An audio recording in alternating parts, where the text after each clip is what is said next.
I'm Debbi Dachinger. Welcome to Dare to Dream. Be inspired to live big and bold and take action to turn your dreams into your reality. Go beyond obstacles and limits of your thinking. Accelerate results to catapult yourself to success.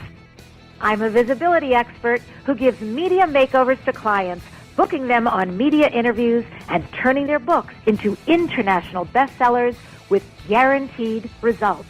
Join me at DebbiDachinger.com. Dare to do great things. Dare to shine. It's all about you becoming a visionary and leading the pack. Welcome to your daring new life.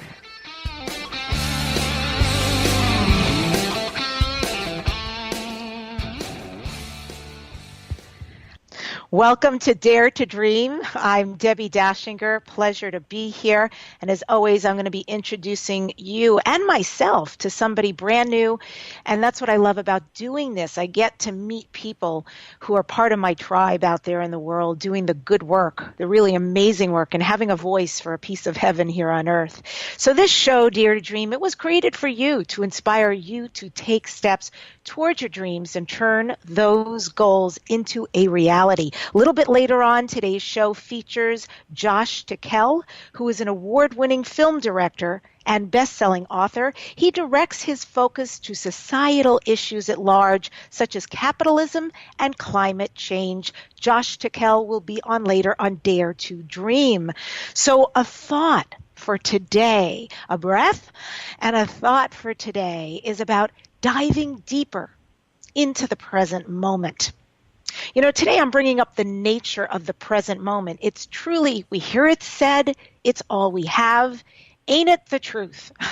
Ain't it the truth? And when we go away because we're reliving something from the past or worrying, and worrying, of course, all worrying is about being in a future that hasn't happened and 99% chance will never happen, but we're spending our now present moment somewhere other than right here. So the nature of the present moment, if we look more closely into our understanding of time, we can see our experience in the now doesn't age.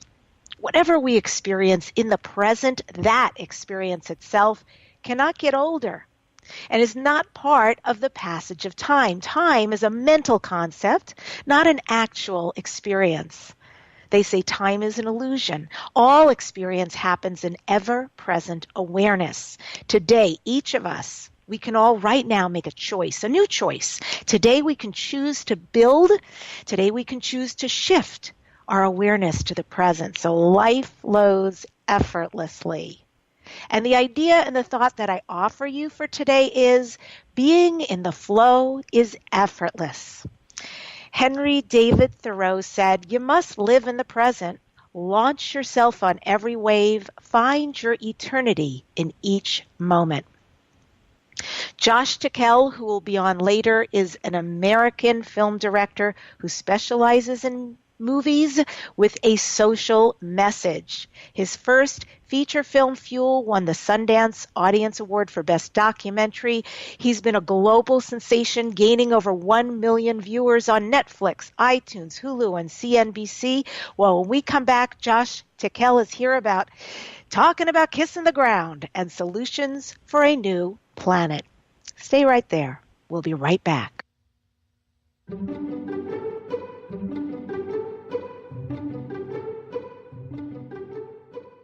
Whether you're a wine novice, a wine lover, or a wine specialist, you will love directsellers.com/Deb's Wine Wonders because it's sourced from boutique artisan vineyards from around the world. Give the wines as gifts for colleagues to bring to social situations or just enjoy it with family and friends. The box of wines I've been receiving from directsellers.com/Deb's Wine Wonders are superb, to be frank. They take care in the wine they choose. Their in-house wine experts ensure that the members get only the best. They've been tasting and selecting wine for over 15 years. The goal with this club is to send you wine that you love. Each month, our experts select great premium wines from wineries around the globe. Your satisfaction is guaranteed. at directsellers.com/DebsWineWonders. That's direct, CELLARS.com/DebsWineWonders. Welcome back to Dare to Dream. I've got Josh-Tickell here. Again, movies. They have won his movies more than 40 major awards. They've been selected as a New York Times Critics' Pick, shortlisted for an Oscar, and shown in the White House. He has spoken at more than 100 colleges and Fortune 500 businesses globally, and Josh has been a guest on The Tonight Show, Good Morning America, Morning Joe, and on The Today Show. He recently co-directed the Lionsgate release, Good Fortune. Tickell's new book, which is Kiss the Ground, How the Foods You Eat Can Reverse Climate Change, Heal Your Body, and Save the World, is being turned into a movie from executive producer Leonardo DiCaprio. You can find out more about him at his website, josh-tickell.com. Josh, welcome to Dare to Dream. It's great to have you. Debbie, thanks so much for having me on. Pleasure. I'm looking forward to learning more about your thoughts, your very cutting-edge thoughts on our planet today and the work that you're doing. So let's start with your first movie, Fuel. This is a big deal. First movie out of the gate. And it wins the Sundance Audience Award for Best Documentary and to theaters globally. First film. What did winning that Sundance Audience Award do for you, confidence-wise, encouragement-wise, or message-wise? Well, it's always dangerous to have an early success, they say, because you can rise fast and you can fall just as fast. But I think on a deeper level, where we were at when Fuel came out in 2008, we had just as a nation elected Barack Obama as president. We were still grappling with the implications of being at war in the Middle East, specifically Iraq, and due to the sort of Gulf oil syndrome. And so, what it did, besides Sundance and all the hoopla, was it showed me that there was a strong, powerful community of people who was interested and willing to go to bat for media that told the truth and media that made a difference. And, this is really pre the rise of Facebook, so we didn't have all these cool, young, kind of hip, the Young Turks and Vice and stuff like this. So it was really clear early on, way back then, 10 years ago, like, wow, it's going to be a new time for entertainment. And Fuel was kind of, at the forefront of that.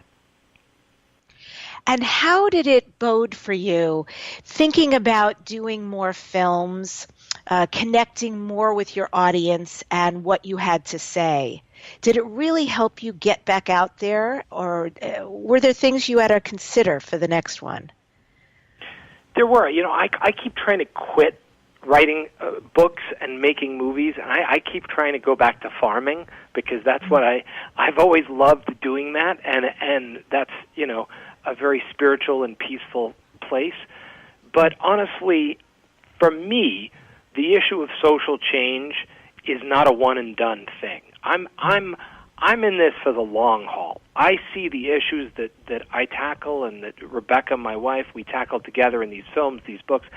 I see these as paramount issues to our civilization, to the time that we live in.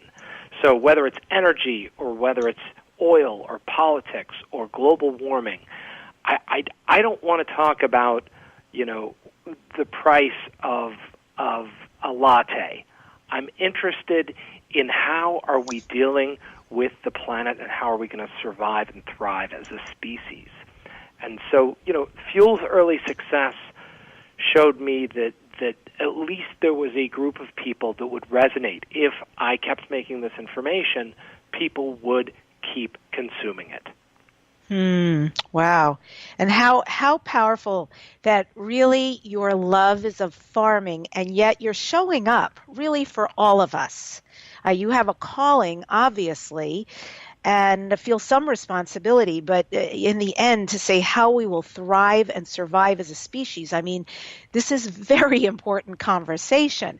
I want to shift a little bit here because on the converse side, I'm interviewing you, but you also regularly film and interview a lot of luminaries like Elon Musk and Dan Aykroyd, Sheryl Crow, Shailene Woodley. Love these people. What have you learned spending time with, for instance, Elon Musk? What has Elon taught you that you hadn't considered before and it wasn't part of your practice or in the wheelhouse for you? Well, it's interesting, Debbie. You began this show speaking about time. Mm-hmm. And one of the conversations that I had with Elon that I distinctly remember, it sticks out in my mind, I often think about it, was about the power of the future and how the future works. And he said, and I'm paraphrasing, I see the future as a series of branches coming off of a trunk. And as you get further out in the future, the branches get thinner because it's less easy to predict where it's going. But that initial trunk is pretty easy to see. And as you go off, it could branch this way, it could branch that way. If it branches that way, there's another branch that could happen. And so to have that powerful visual of time stretching out from where we are today, and, Elon's somebody who literally created the future. He wrote the future. He said, well, we're going to change vehicle transportation for the next 100 years. We're going to change the idea of space exploration. We're going to change solar power. Those were critical pieces that no one else could sort of put into place. So I think that, part of what I've learned from these luminaries, and there are so many unsung heroes that are in our films, that are in our books, that aren't big stars, that are changing the world, but they all of them have something in common, and that is literally the ability to write the future. And that is a very, very powerful trait. Mm. And what about Dan Aykroyd? What did you learn about spending time with him? I mean, we all think of him as such a great comedian and musician, actually. But what kind of luminary or illuminating thoughts did he help you with or get you thinking about or seeing in a new way?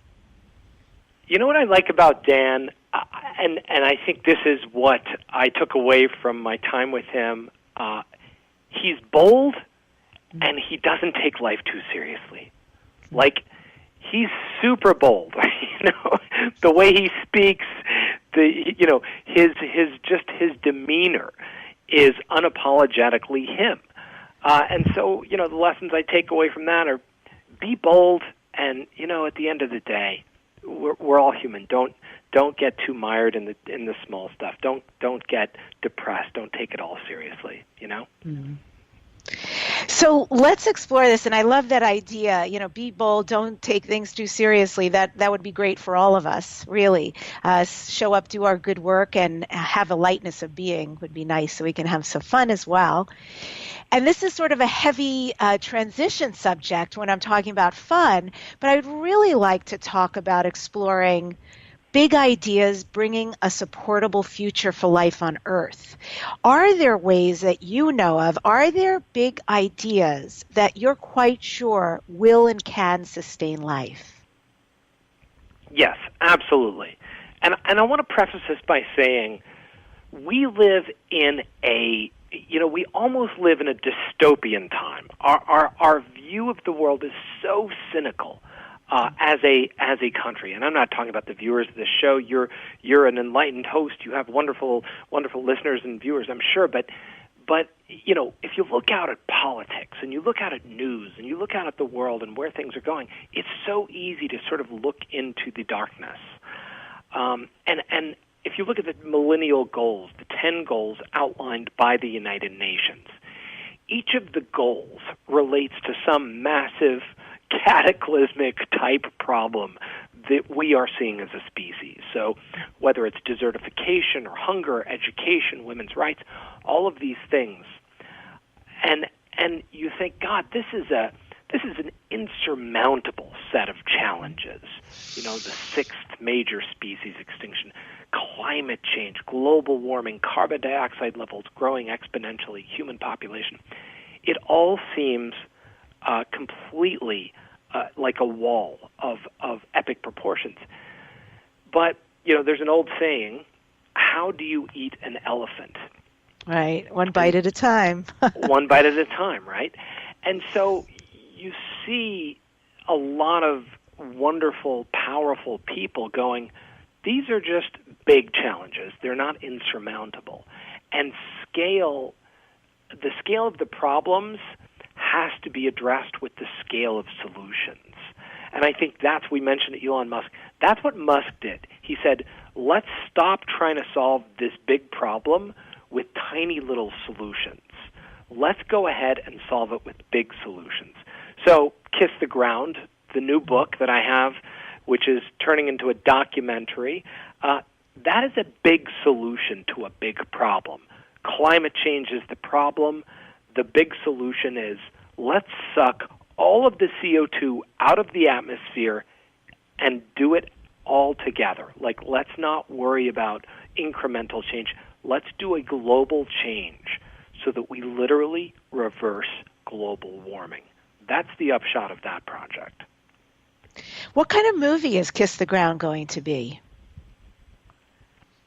It is going to be extremely hopeful and extremely balanced, meaning that you even looking at the rough cut, there are moments where I get depressed watching it. But at the end of the day, at the end of the film, when it's done, each pass that we take on it, I get stronger and I get more hopeful. And it's not that kind of like pie-in-the-sky hope. It's like, okay, I am clear, super clear on what we as a species need to do, and I'm clear on what I'm going to do. Mm. And independent films, are these a great resource to find unfiltered truth? Is this where those of us who adhere to what you talk about and this message and really give a damn about what's going on and want to see change or a part of that change, should we be turning more and more to independent films as a great resource for unfiltered truth? I mean, I wish I could say yes wholeheartedly to that question. I mean, I will tell you, and I will be completely honest. Mm-hmm. Every film that I make has some kind of agenda, and the way I get them funded is by people who agree with that agenda. Now, Rebecca and I set the agenda, so if we're going to make Kiss the Ground, our agenda is to reverse global warming. Clearly, that film is not going to be funded by people who don't believe that global warming is happening. So, we try and be scientific, optimistic, world-changing, and empowering with our films. And we try and find funding sources that will align with that. I can't say that for everybody in the independent film space. I've seen a lot of independent films where I go, I can taste what the money wanted you to say with this film. And either it's a mistruth or it's not the truth or it's just a flat-out lie. And that's where I think independent filmmaking is, it's a double-edged sword because we have no public finance for arts in the United States, unlike other countries, Canada, Europe. Right. We run the risk of private money, making up stories that they want us to believe. So I think you have to be very discerning as a viewer today. Amazing. And your film itself, when you're talking about it will be a lot of hope, and yet, it sounds like it's very moving for you to sit back and watch. How's it been working with Leonardo DiCaprio? Do you have a lot of connection with him during the film and watching the edits? I've never met him personally, so that's the Welcome reality to the of that relationship. But we do get notes, and the notes are very, very, very intelligent.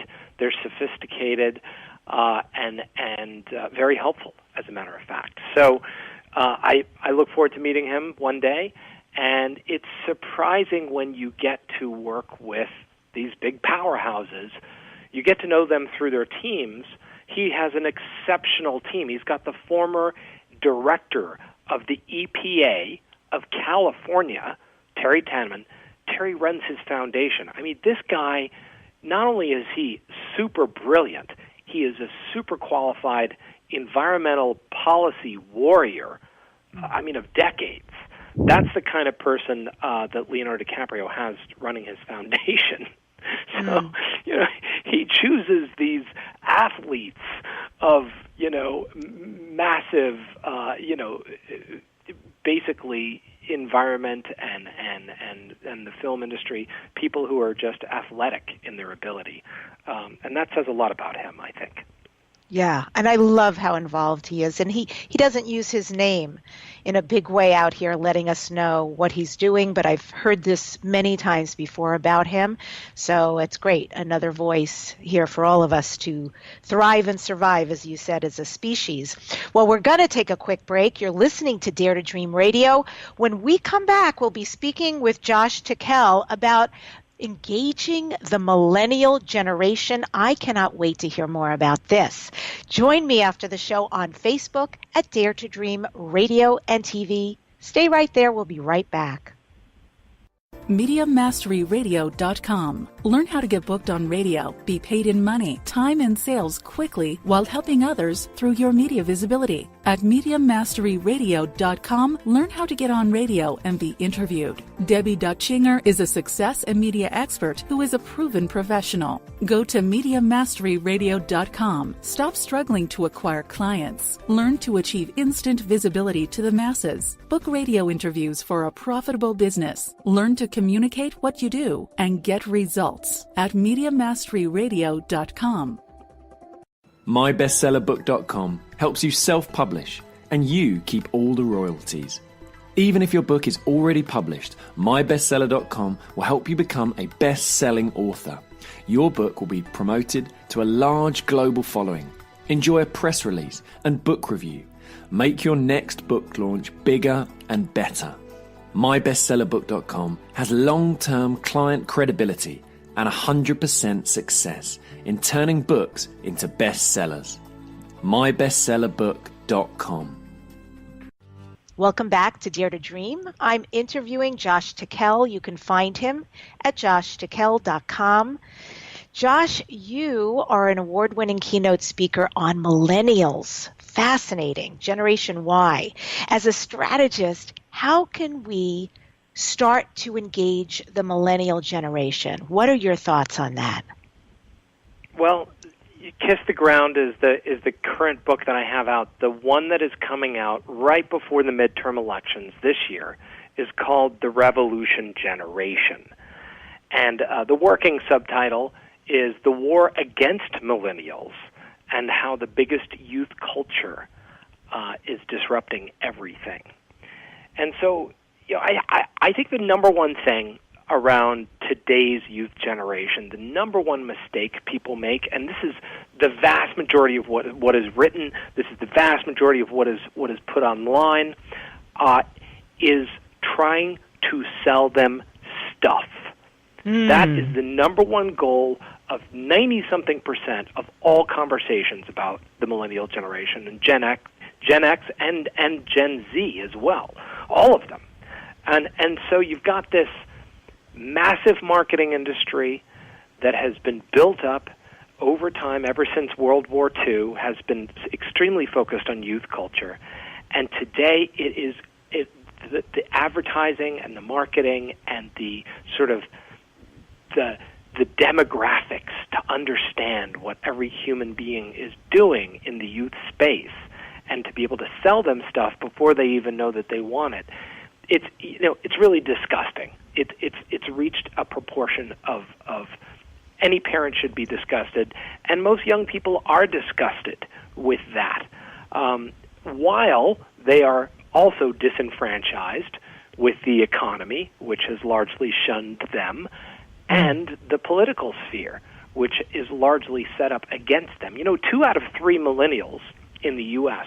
will not graduate from college. They won't even go to college. 1/3 will go to college. So you've got, And may I ask you, when you say that, is that because of finances today with college, or is that because of disinterest? That's because of finances. The price of college is 400% higher for millennials than it was for baby boomers. Right. I went to USC, and back in my day, it was like an unheard of price tag for a private college. Today, it's beyond the beyonds. I mean, people have to take out these enormous home number loans just to go to college. So I really understand. So if they're not going to go to college, then I imagine a new paradigm has to be created then. It can't be that people show up for a job at some point if all the millennials are going forward and half of them are not going to have a college degree, then what's the new criteria? Well, and that is an accurate assumption. We've got 2/3 of this generation that's being shoved into service jobs. The number one job for a millennial male in the United States is driver. Driver. So whether that's UPS or Lyft or Uber, it doesn't matter. That's what you get after you've gone through the American educational experience. You're allowed to drive a vehicle.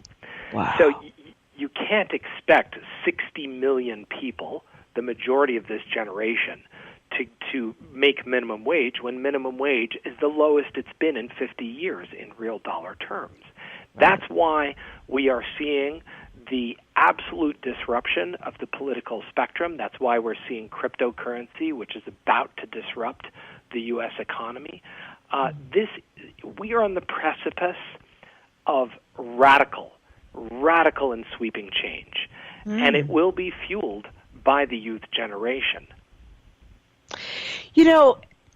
I'm so glad we're talking about this. I recently moved, I would say about 5 months ago. I moved into a brand new neighborhood in Los Angeles. And I had no conceptions. I was moving from Westwood, and I moved to this lovely neighborhood, mid-city, near Beverly Hills. And what I found, because I have a dog, so I take her out for walks often, is that my neighborhood is full of very, very, very young people, and that really surprised me.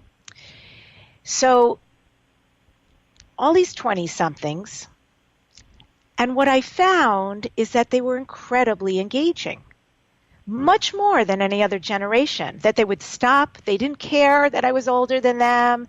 They didn't care what I did, but they wanted to have a real conversation. I found them to be incredibly open, incredibly friendly, giving, connecting. Really surprised me. It happened so many times. I thought, okay, this is not just a fluke pattern. This is actually something about that generation that exists. They really are connectors. So I love this about them, and I love learning this about them, and I actually like living here because of that. It makes it very nice for me. So for people like me or people who can employ millennials or help millennials, what are some critical tools for managing, retaining, invigorating the millennial workforce?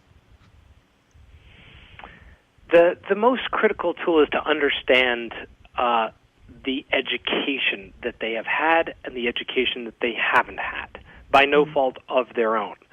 Most managers in most small, medium, large businesses in the U.S. assume, whether they're Generation X like myself, born in the 70s, or boomers born in the 60s or earlier, they assume that millennials have the same education and life experiences as they did, meaning they learned how to drive a stick shift. They learned how to use a rotary dial phone and everything that came after that. But the reality of today's education system in America is that it is a fill in the bubble, either or education system geared for test results, short-term memory, and very, very, very little cognitive decision-making, difficult decision-making. So, most managers will expect new hires to have a skill set for which they have not been trained. So that's something that I've actually worked with Fortune 500 companies on, is creating mentorship programs and creating avenues of safe questioning. Because when you assume that a hire has those skills and then you send them off to do that work, sometimes that person is terrified that they actually never learned any of that. So, the first thing we say is, look, where's your mentorship program? 90-something% of businesses don't have a mentorship program for millennials. It's the number one thing a business can do to create workplace harmony and to create retention and to really, build bridges between very different generations. Because more than not, millennials have a lot of stuff that they would like to offer the businesses for whom they work, including how to use the phone, how to use the smartphone. So it can be a very helpful relationship in both directions, but you've got to create that communication. And do you agree with me about the nature of millennials? You married a millennial, right? And you've been with her for, I think, 7-8 years now, and now you work together. So do you agree that there's that very open nature, very connecting, very just willing to have a conversation and engage somebody else? I find those to be beautiful qualities. Oh, absolutely. This is a generation that was raised with team spirit. It is all about team, and working together. Now, look, you'll find exceptions to the rule, but the middle of the bell curve, the vast majority of what the education system and after-school curricular activities were geared toward, even through college, was teamwork. Teamwork. So they're, as a generation, as a group of young people, they're very used to collaborating. They find it odd when people segregate themselves and go, Gen X, we're lone wolves. We were latchkey kids. Our parents were divorced. We had the childish horror movies, The Exorcist. Children were bad. So we tend to be, as a generation, very, very, very nomadic. Completely the opposite with millennials. Very, very engaging as a whole, on the whole, as a group of people. And so if that's true, are there ways that they still could learn to even better engage with people in older generations? Well, look, I think the real war in America, and this is something my new book deals with, the revolution generation, I think the real war in America is not a left and right war. I actually believe that is a smokescreen for a generational war. And it's so difficult for millennials to talk about this because so many of the institutional barriers that they face, whether it's to the economy, to jobs, to the life that they want to lead, even to marriage itself, have been set up by older generations. So the number one thing that I always say is, look, the onus is on boomers, first of all, to understand the millennials, because you think you know about that generation, but you really don't. Wow. All right, so this is a two-way street, and we all have to really, I don't know if work at it is the right way to say it, but just really make it happen. Just go out there, have these conversations, and start to help each other. Clearly, they know a lot. We don't yet. Clearly, we know we have wisdom that will assist them, and we can open doors because they're younger than we are. And I will say, there was recently on Survivor, they did, let me see if I could remember this, because it was millennials versus, it was the different generations, the 3 generations, and one of the generations on the TV reality show Survivor was millennials.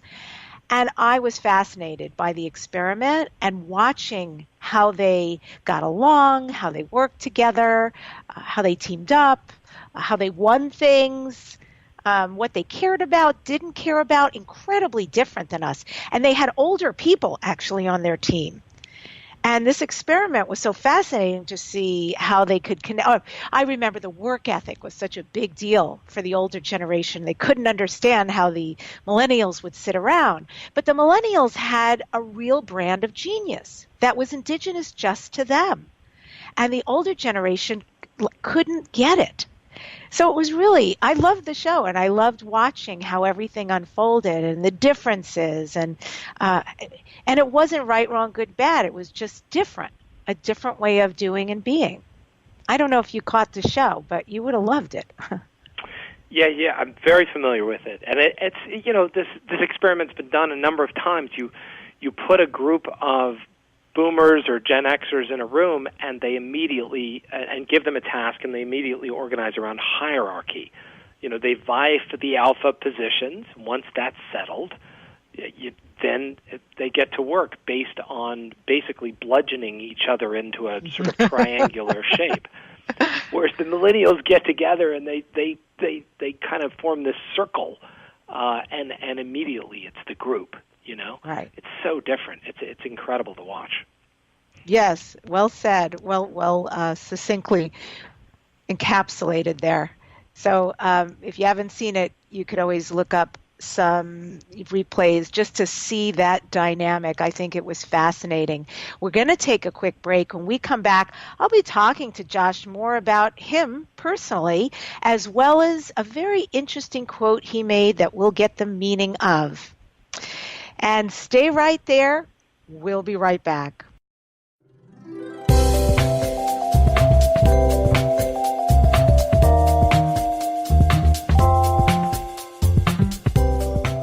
Do you love wine? Do you enjoy drinking it or sharing it? Well, maybe you know a lot about wine, maybe you don't. Thanks for entrusting me with picking and choosing the most amazing wines from all over the world and delivering them to your home or business. You will receive as few or as many bottles of wine as you like, with tasting notes in your magical box of wine detailing the regions, the history, and even food and wine pairing. We will deliver to you the best wine in the world. So get in, get wine, get social at directsellers.com/Deb's Wine Wonders. Sit back and truly enjoy our wines, because we take great pride. We have invested a great deal of time selecting the most incredible wines from all over the world we know you'll enjoy and want to share. At directsellers.com/Deb's Wine Wonders. That's direct, CELLARS.com/Deb's Wine Wonders. Yum.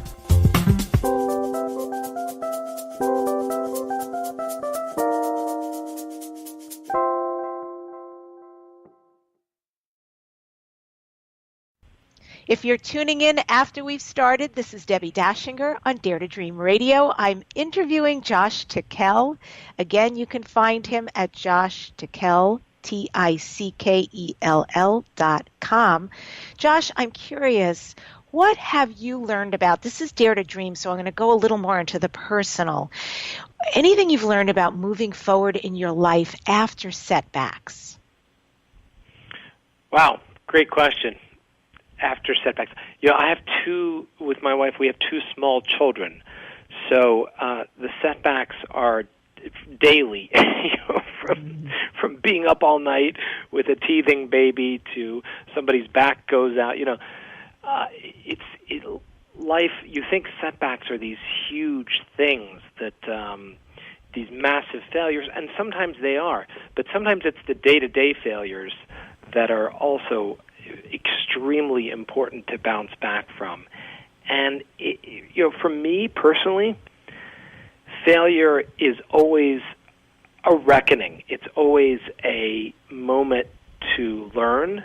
It's always a moment to take stock in what's important. Usually what I find is important after I've failed is not what I was going after. So, I look at, where is my joy? Where is the love? Where is the happiness? Where am I really making a difference? And when I measure my success, when I remeasure myself against those, then sometimes I realize that whatever I was going after in the first place, my big failure, wasn't really a failure. So I think it's all about your expectations and how you measure your own success. What are your metrics for achievement? Is it more money? Is it more likes on Facebook? Whatever it is, does that bring you joy? Because at the end of the day, if you're failing at that stuff, chances are it's not bringing you joy.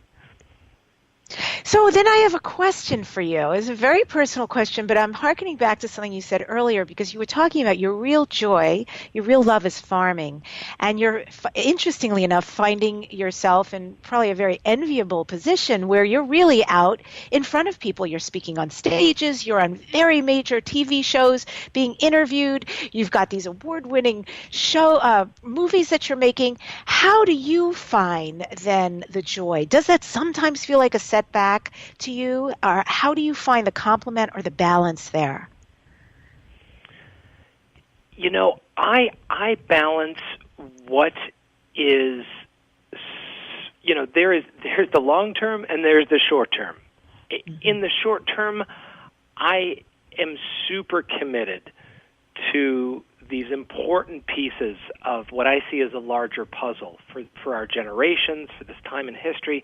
I'm super committed to playing my part in bringing those pieces of information to light. I'm not always going to do it the same way. I'm not always going to do it this speed, with this fervor. But right now, the critical pieces like kiss the ground, the soil can literally sequester the carbon dioxide that's in the atmosphere.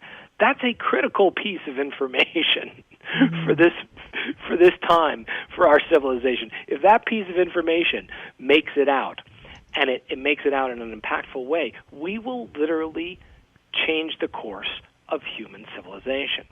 So I have an obligation to that. Do I look at our avocado farm and go, gosh, you know, I'd really kind of rather be out there tending that, planting that, making a furrow here, making a wall there?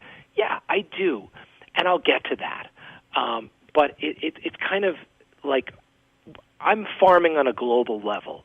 I'm planting seeds with the next generation and the next generation and the next generation. And I know those seeds are going to grow. And those people, whether it's 10, whether it's 100, whether it's 100,000, it doesn't matter. Those are the people who are really going to be at the forefront of this change. So I farm every day. Whether I get to put my hands in the dirt or not, I'm always farming. Love it.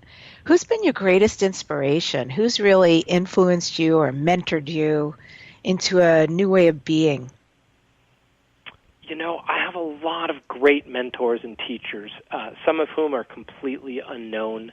But I look at every opportunity. I try and learn about a new mentor. I'm watching the Jane Goodall documentary now. Oh, it's amazing. It's amazing. I mean, it's beautiful. She starts by saying, I wanted to do the things that men traditionally did, and it didn't seem to me that it should be a problem for me to do those things. And I just think that's such an awesome place to go. I want to do the things that, are difficult or are undoable or that people don't believe can be done. That's a great place to stand, because then no one can tell you can't do it. It's like, well, no, that's what I want to do. Thank you for your opinion. So, Jane's my mentor of the week.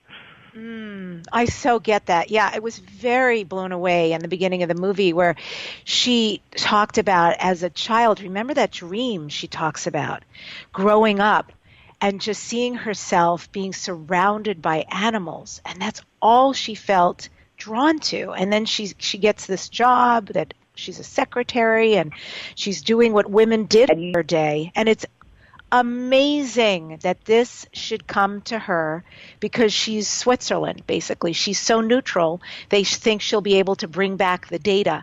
And when in fact, she's living out a dream she has had since she's a child, to be surrounded by these gorillas. And it's just amazing what she has created for us and what is still ongoing in her name.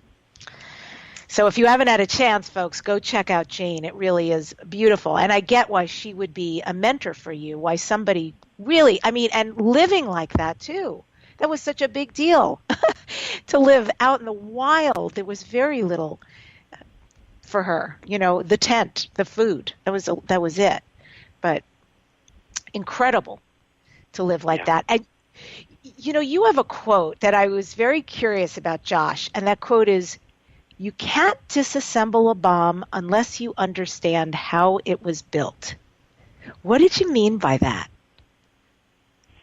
Well, that's great. I don't remember saying that, but it seems like something I would have said. You know, when we look at these crises that we face, we talked about this earlier in the show, global warming, you know, all of this stuff, we tend to forget to go back to the basics.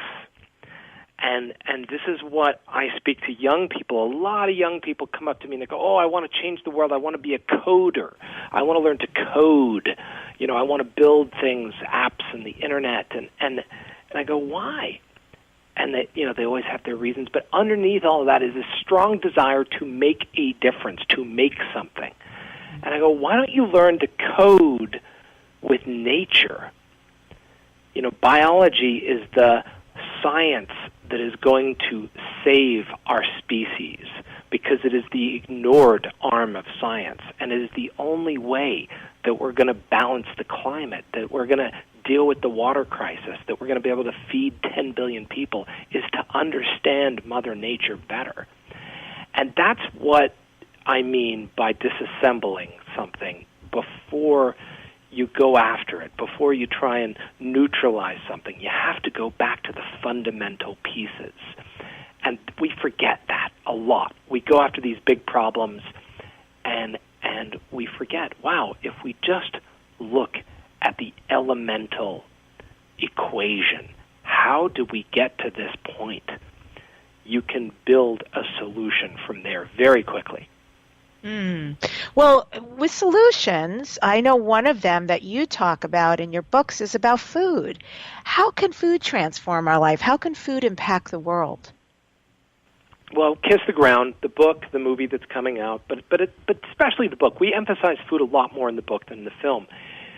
And the reason is because we as Americans, we vote 3 times a day.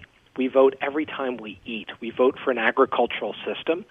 That system itself perpetuates either the desertification of the planet or it perpetuates the regeneration of the soil. And we know if we regenerate soils, we regenerate water holding. If we regenerate water, we regenerate food. We can grow more of it. We can feed more people. And ultimately, we pull the carbon out of the atmosphere into the soil. So why don't we use those food choices?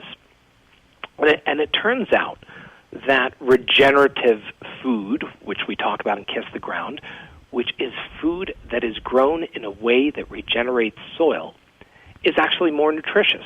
So it's better for your body. And this is not a conversation of, here's what you have to be a vegan or you have to be an omnivore.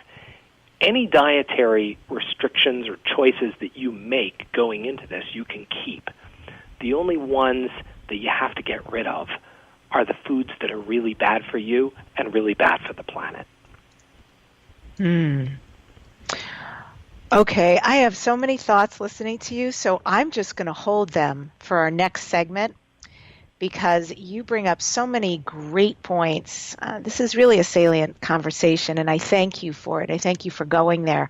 So before we take a break, we've been talking a little bit about books, and I know some of you would love to write a book and be an author. Well, if you do, hire a certified coach, someone who will ensure you finish your book and write a page turner. I'm a book coach. I take your book to guaranteed international bestseller, and I assist with media interview bookings. Get your book written, take it to bestseller, and your book, get interviewed. Is it time to get your manuscript out there?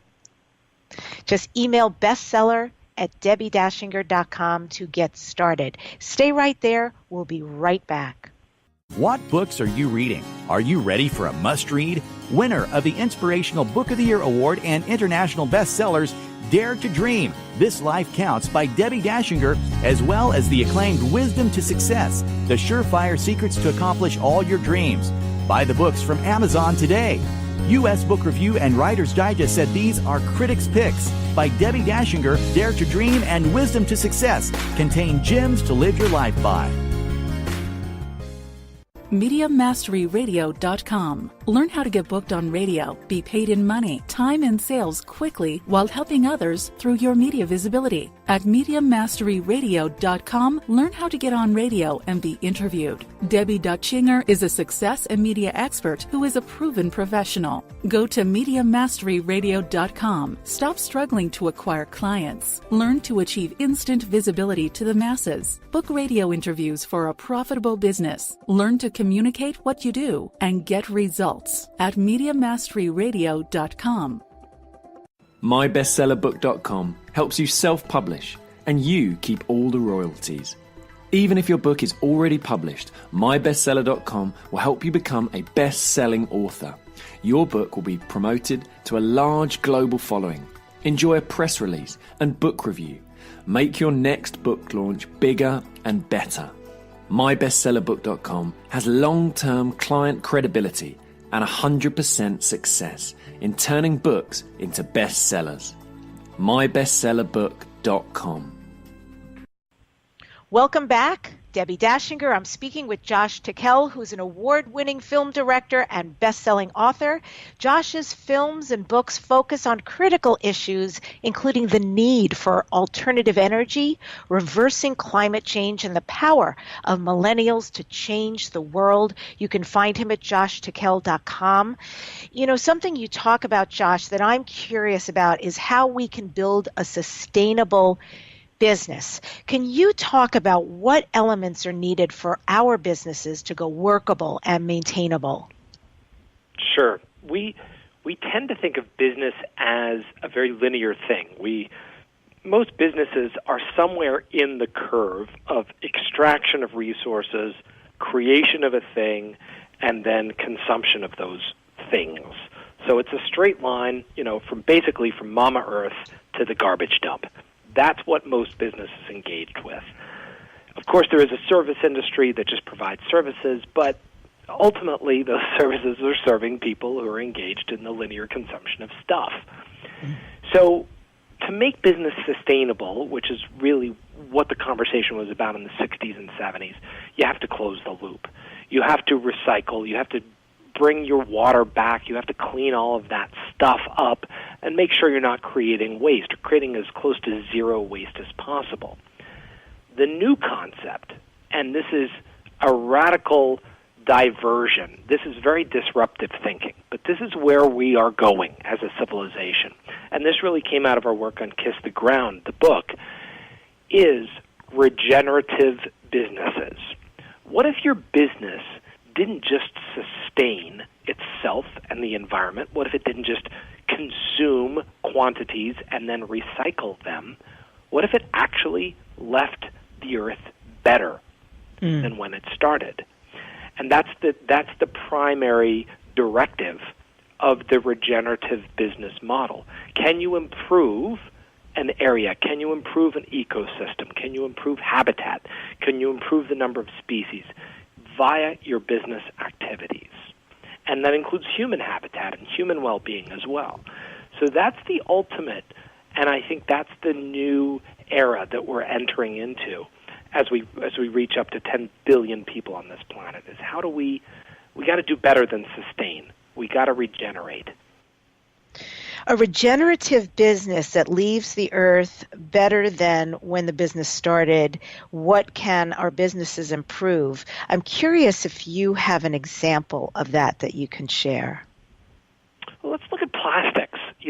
In America, everything is shrink-wrapped in plastic. You can't buy a shoelace without getting it, in the mail, shrink-wrapped in plastic.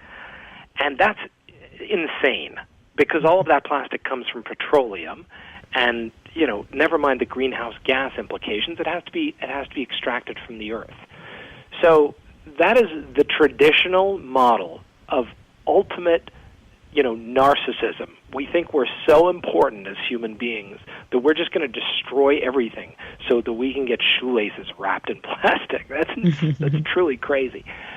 In Australia, most of the plastic that you'll find, and more of the plastic in the grocery store, is biodegradable.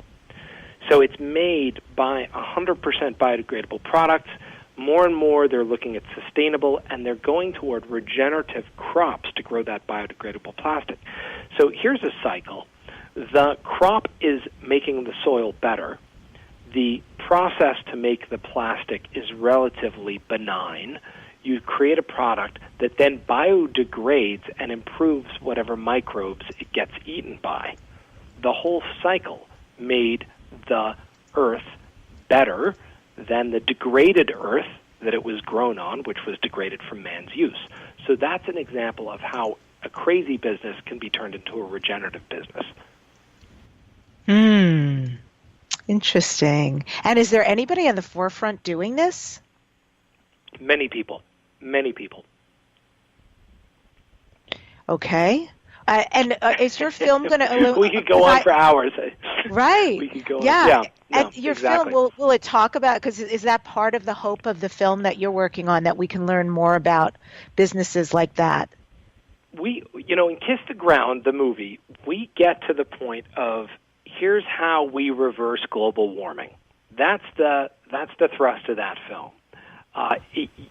You're left to really explore the topic at the end of the film in terms of the regenerative movement. I see Kiss the Ground, the movie, the book. There's a great nonprofit folks should check out, Southern California-based Kiss the Ground, kisstheground.com.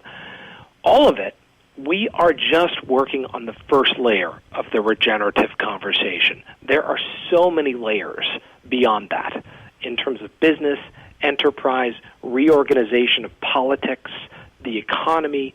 This is going to go deep. We're just trying to get the word out about base layer right now. Great. Love it. Okay. Well, I can't wait for the film. Now I'm really intrigued. I'm going to ask you this question because this is Dare to Dream, Josh. What are you next, Dare to Dream? What are your future dreams and goals? I really want to travel with my family. I mentioned we have 2 small kids. My son just turned a year. My daughter's getting ready to turn 4 years old. And my wife and I were going to take a few years off when they got a little older. We've decided to really emphasize a lifestyle in which we can take both kids and just take them on the road for a year or 2. Now, naturally, that means a little bit of book tour, a little bit of film tour in there, too. But we want the focus, and our dream is to have the focus of our time be together with our children, with our family. Nice. And on a daily basis, what daily ritual or practice do you engage in that helps keep you heart-centered and grounded so you could do the big work you're doing? My 2 favorite things to do, one is yoga. That's pretty normal for California.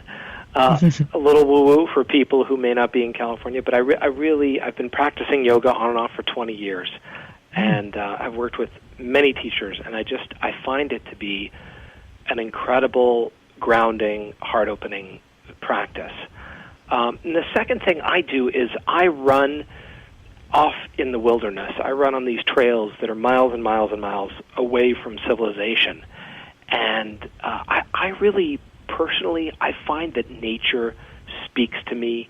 Nature infuses me with a different energy. I am a different human being if I can do that 1 or 2 times a week. My long runs, I really come back into why I do what I do when I get to do those long runs in nature. Well, it has really been a pleasure having you on the show, and please let us know, Josh, when the movie is out. We'll promote it here for you as well. Thank you so much for being with us on Dare to Dream. Great, Debbie. Thank you so much for having me. Really love this. And I'm going to end today's show with a quote from josh-tickell. Imagine people growing hemp and making everything from food to fuel without petroleum. Next up on Dare to Dream Radio, I am featuring John Sally, the 4-time NBA champ, who talks about food and also what's right and light for this planet. And after that will be Lynn McTaggart. You can subscribe to my inspirational YouTube videos at youtube.com/Deb on the radio.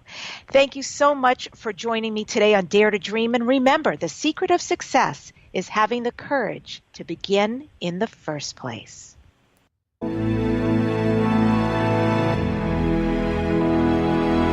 To contact the award-winning syndicated Dare to Dream radio show, go to DebbiDachinger.com.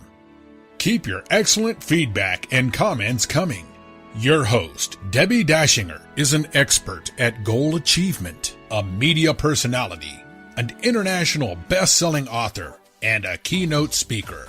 Debbi leads high-quality teleseminars on how to achieve goals, how to be a self-published best-selling author, and how to get booked on radio. All classes are at DebbiDachinger.com. Debbi's best-selling books are Dare to Dream, This Life Counts, sold on Amazon, and her second book, Wisdom to Success, The Secrets to Accomplish All Your Dreams, sold online at all bookstores. Tune in again to hear the next inspiring interview guest who has turned their vision into a successful reality. Want more support in making your dreams come true? Go to DebbiDachinger.com. That's www.DebbiDachinger.com. You'll see videos, MP3s, archived interviews, and amazing products sharing the secret steps to making your dreams come true. Remember to dream big with every expectation that your dream will become real. Dreams are free, so free your dreams. What do you dare to dream?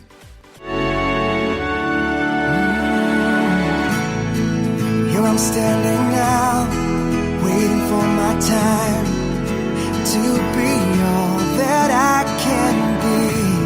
It's so easy to forget, life is in my hands, and I can change it if I want.